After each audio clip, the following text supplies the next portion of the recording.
De acuerdo con el programa previsto, la primera sesión está dedicada a la introducción, a la presentación en realidad del texto, un poco comentando su historia, las fechas y circunstancias biográficas de la elaboración del texto y luego un poco mostrarles, adelantarles, en resumidas cuentas, la estructura del libro. El libro, como casi todos, el libro del que dice Ortega que no es un libro, que es un cuasi libro, tiene un proceso de elaboración larguísimo, 10 años, algo más, porque el primer artículo, que luego pasa a formar parte, es del año 26, y el último es del 37, diciembre del 37, el epílogo para ingleses, y del ensayo en torno al pacifismo. De modo que son 10 años redondos o prácticamente 11 años. El primer artículo sale en el periódico El Sol al año siguiente, en el 27, se titula precisamente Masas. Prácticamente ese artículo sabemos que pasa intacto al libro y corresponde a su primer capítulo, pero el resto de los artículos que va publicando en El Sol durante el año 27 no se incorporan como tales. Luego nos encontramos con que el año 28 Ortega hace unos adelantos en Buenos Aires, Ortega hace unos adelantos muy importantes de los contenidos de la rebelión de las masas en un ciclo de conferencias que da en la Asociación de Amigos del Arte, con el nombre o bajo el nombre de Reflexiones sobre nuestro tiempo, que es en realidad el subtítulo que podría encajar perfectamente por detrás de un título tan llamativo, tan enérgico como fue de hecho La rebelión de las masas, que yo creo que poco después al libro le sentó fatal y desde luego me parece un escaso, que le ha hecho ese título un escaso beneficio a este libro, mal leído, leído a destiempo, en donde la palabra masa se come gran parte de los contenidos y de las ideas del libro. Digo que se las comen en el sentido de que los carga con una especie de prejuicio que en función de por dónde fueron las ideas en los años 40, 50 y 60, desde luego, insisto, le hicieron mucho daño al libro. Al principio, Ortega siempre ha tenido eso que llamaba la cortesía del filósofo, es decir, siempre habla con una extremada claridad. Y justo al principio del libro dice: este ensayo quisiera vislumbrar el diagnóstico de nuestro tiempo, de nuestra vida actual. Eso es la rebelión de las masas, exactamente eso. Un diagnóstico que se escribe a la altura a finalizar los años 20, al comienzo de los años 30. Me permito recordarles 4 fechas que tienen una enorme importancia en la historia europea y mundial del siglo XX y que al mismo tiempo tienen también una enorme importancia en la biografía intelectual de Ortega. Esas 4 fechas son 1917,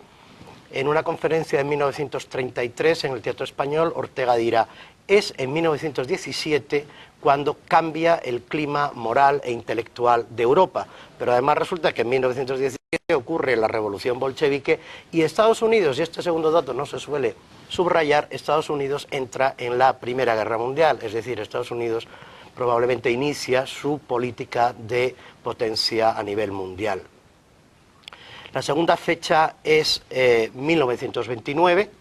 es el crack de la Bolsa de Nueva York, pero es también el año de la rebelión de las masas, es el año en que aparece publicado en folletones la rebelión de las masas. Los folletones eran los cuadernillos del periódico, concretamente del periódico El Sol, que era donde Ortega publicaba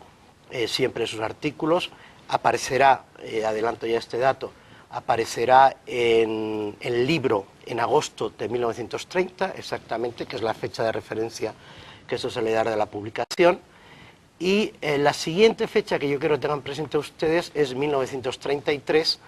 porque en 1933 se produce el acceso en enero, se produce el acceso de Hitler al poder. Y aunque los movimientos totalitarios, el ejemplo que suele usar Ortega constantemente es Mussolini, y en parte el bolchevismo, sin embargo, digamos, la forma digamos, más nítida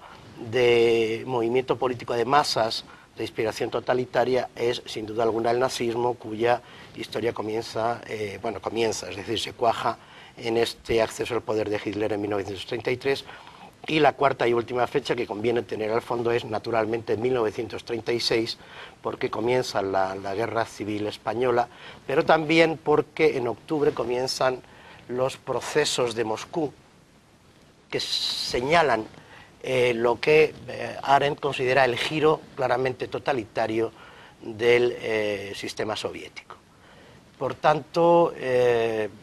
digámoslo así, estas fechas suelen coincidir además con los momentos privilegiados de escritura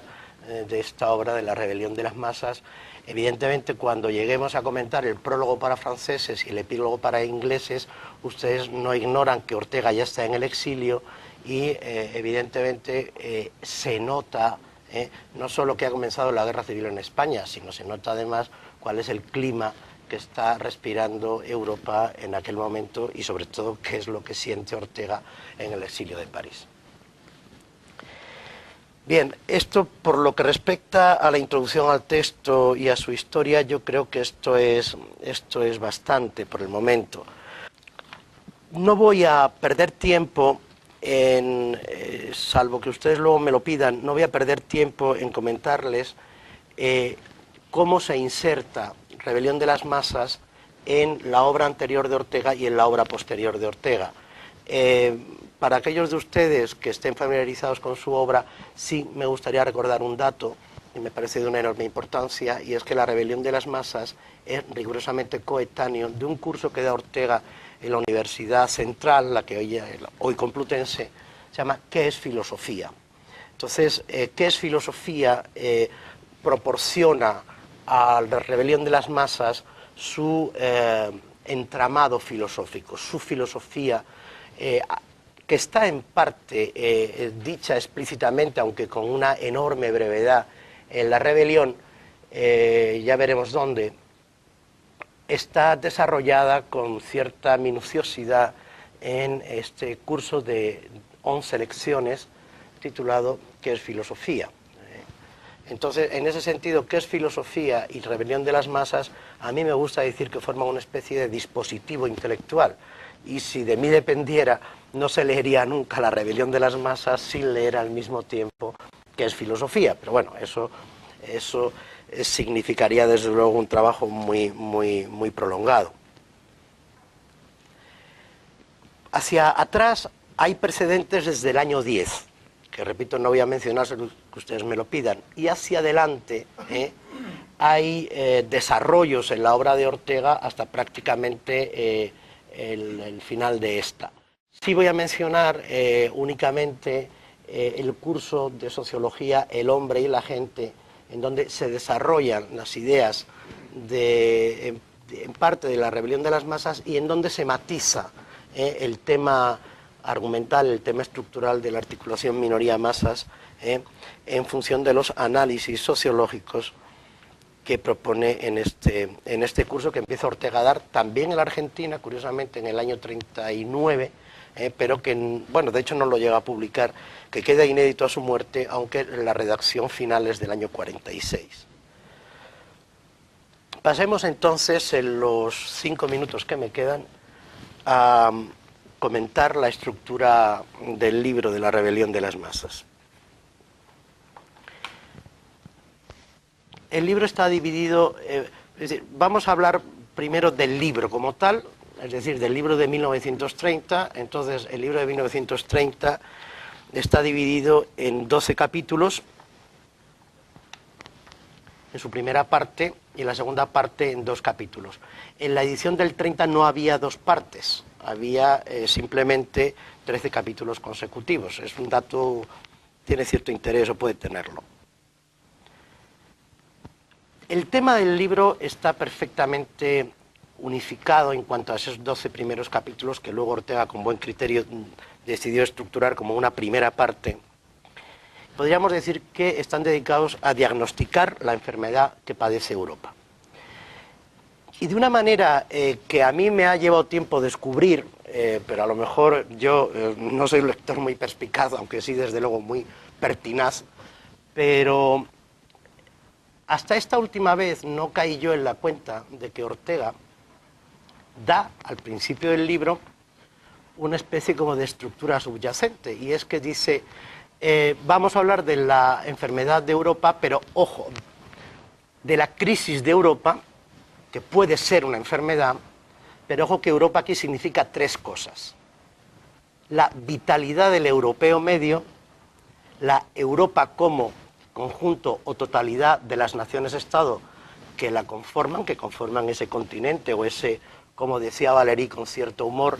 esa cola del continente asiático, que es en definitiva lo que viene a ser Europa. Cuando uno se fija en el mapa mundi dice, hay que ver qué chica es, ¿no? Y en tercer lugar, Europa significa una cultura, una determinada cultura, una cultura que tiene un perfil absolutamente específico y que, guste o no, en estas épocas en donde ya hemos inventado el término eurocentrismo, hay que decir esto que voy a decir con mucho cuidado, pero es así. Es una cultura única, es una cultura que no se parece a ninguna otra cultura porque tiene la filosofía griega en su raíz, no tiene en su raíz un sistema de mitos, tiene una destrucción de un sistema mítico. ¿De acuerdo? Yo sé que esto es una idea muy polémica, pero en la medida en que la comparto y está implícita en Ortega, pues, en fin, supongo que también convendrá luego que queden ahí esas ideas polémicas. Por tanto, a lo largo de la rebelión de las masas se repasan estos tres significados, la crisis de Europa en estos tres significados. Entonces podemos decir que la primera parte, dentro de la primera parte, los 5 primeros capítulos es lo que se termina viendo en torno a la vitalidad del europeo medio, porque el hombre masa es exactamente el término que describe esa vitalidad del europeo medio. La segunda parte de esa primera parte, es decir, los capítulos 6 al 12, estarían más bien centrados en el examen de la cultura europea que ha producido exactamente la rebelión de las masas o la emergencia del hombre masa. Esto es exactamente la razón moderna. La razón moderna en razón de sus dos productos más sofisticados, que son la ciencia natural y la democracia parlamentaria. Exactamente dos subproductos de estos. El subproducto de la técnica de la ciencia natural, de la técnica asociada al industrialismo, que es el subproducto de la ciencia natural, y la educación centrada en los derechos humanos, asimilada como un derecho subjetivo, no como una realidad política objetiva, constitucional, de derecho en sentido positivo, sino como un estado de ánimo del europeo medio. Subrayo eso, porque si no, no se va a entender muy bien la intención última de Ortega. Por tanto, el subproducto de la educación del hombre medio europeo en razón de estos derechos humanos, que son un derecho subjetivo, una impresión subjetiva, eso es el subproducto de la democracia parlamentaria y del liberalismo. ¿De acuerdo? La segunda parte del libro, es decir, los capítulos 13 y 14, están dedicados a examinar precisamente la estructura de Europa en términos de política internacional o en términos de política interna relativo a la relación entre los estados-nación que configuran Europa en esos momentos del siglo XX sobre los que él reflexiona.